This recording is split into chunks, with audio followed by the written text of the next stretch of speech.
What's up, guys? It's your boy Paul. I'm back with you, and this is Rideout Reviews.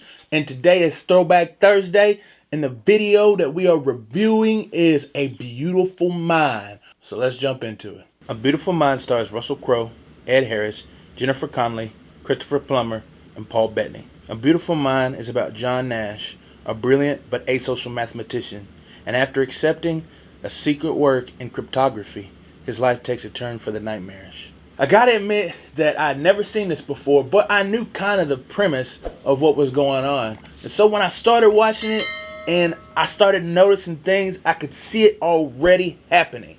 I knew that some of the characters may not be who they appeared to be, but it still did not change my enthusiasm for the relationship that these guys had between each other. I thought, wow, that's cool. That's a good buddy, man. They relax. And then later on, it was kind of like, is it real? Is it not real? Who is real? Who isn't real? In my mind, whenever I did see, because I watched like I thought was the ending, but it wasn't. It was like there was a whole nother movie afterwards. And that's what really got me, man. It's just such a wonderful movie about how relationships help people be better people. Russell Crowe, you a good actor, man.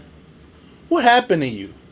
I haven't seen you in nothing. He did a good job in the details about this character, in his problem building relationship with others.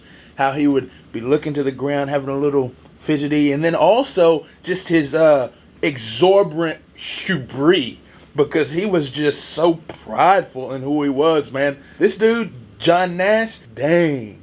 How far does a person fall, man? Jeez. It was like he was on the moon and then just got boop. Insane, man. I just cannot believe it. And think of that, man. He wants to be an original idea. Whew.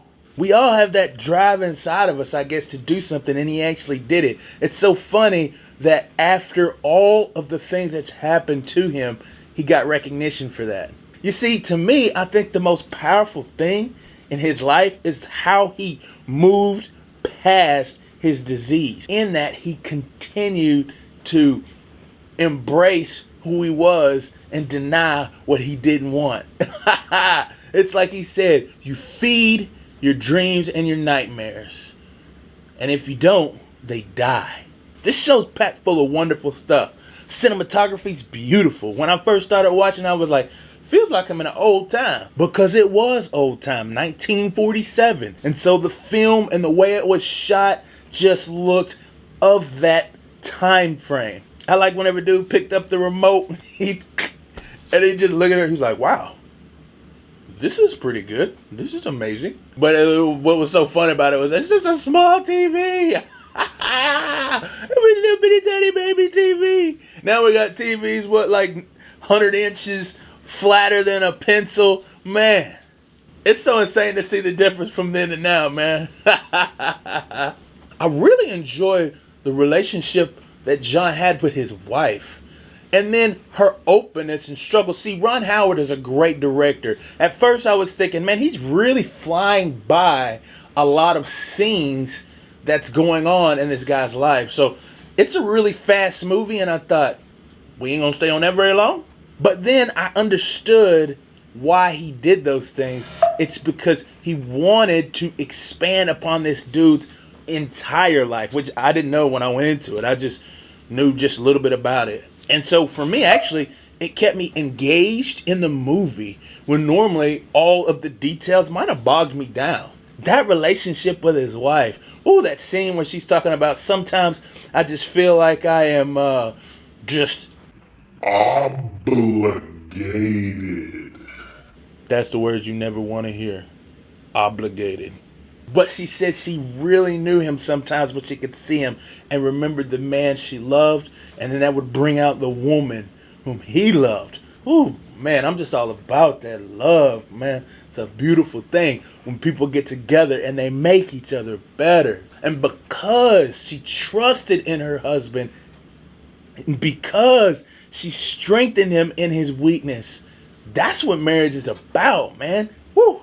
It's a clinic on marriage, man. There was some great funny scenes, but not only funny, but really saddening, man. It's such a great movie when you can bring out two contrasting emotions in one scene. It's like that scene when he's out there, he's like, "You're not real. You're not real." It was like, dang, I'd rather wig it out, man. But my heart was dropped whenever I could see the way that they were looking at him.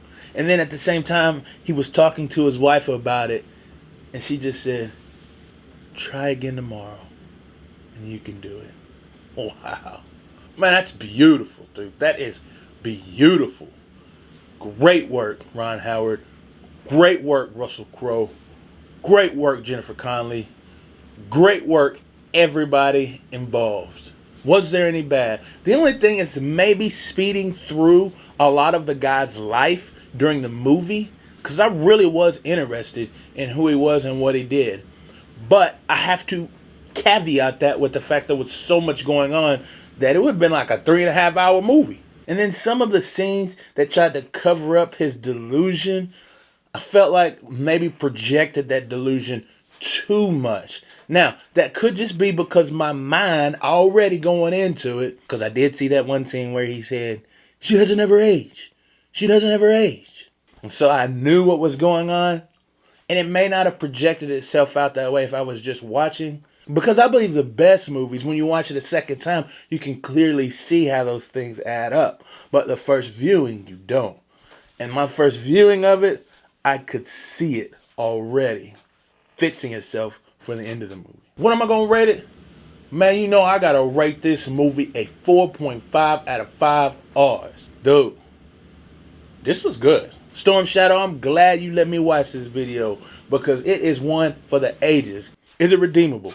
Most definitely it is, because like I said, those family relationships between the husband and the wife and the strength that they carry, powerful. Hey, I appreciate you guys for watching, man. Stopping by the channel. If you liked it, give me a thumbs up. If you haven't been here before and you liked it, go on and put the subscribe button, hit that bell, get you some notifications and everything. And I want to invite you back next Thursday for another Throwback Thursday where we're going to watch some good old classic movies.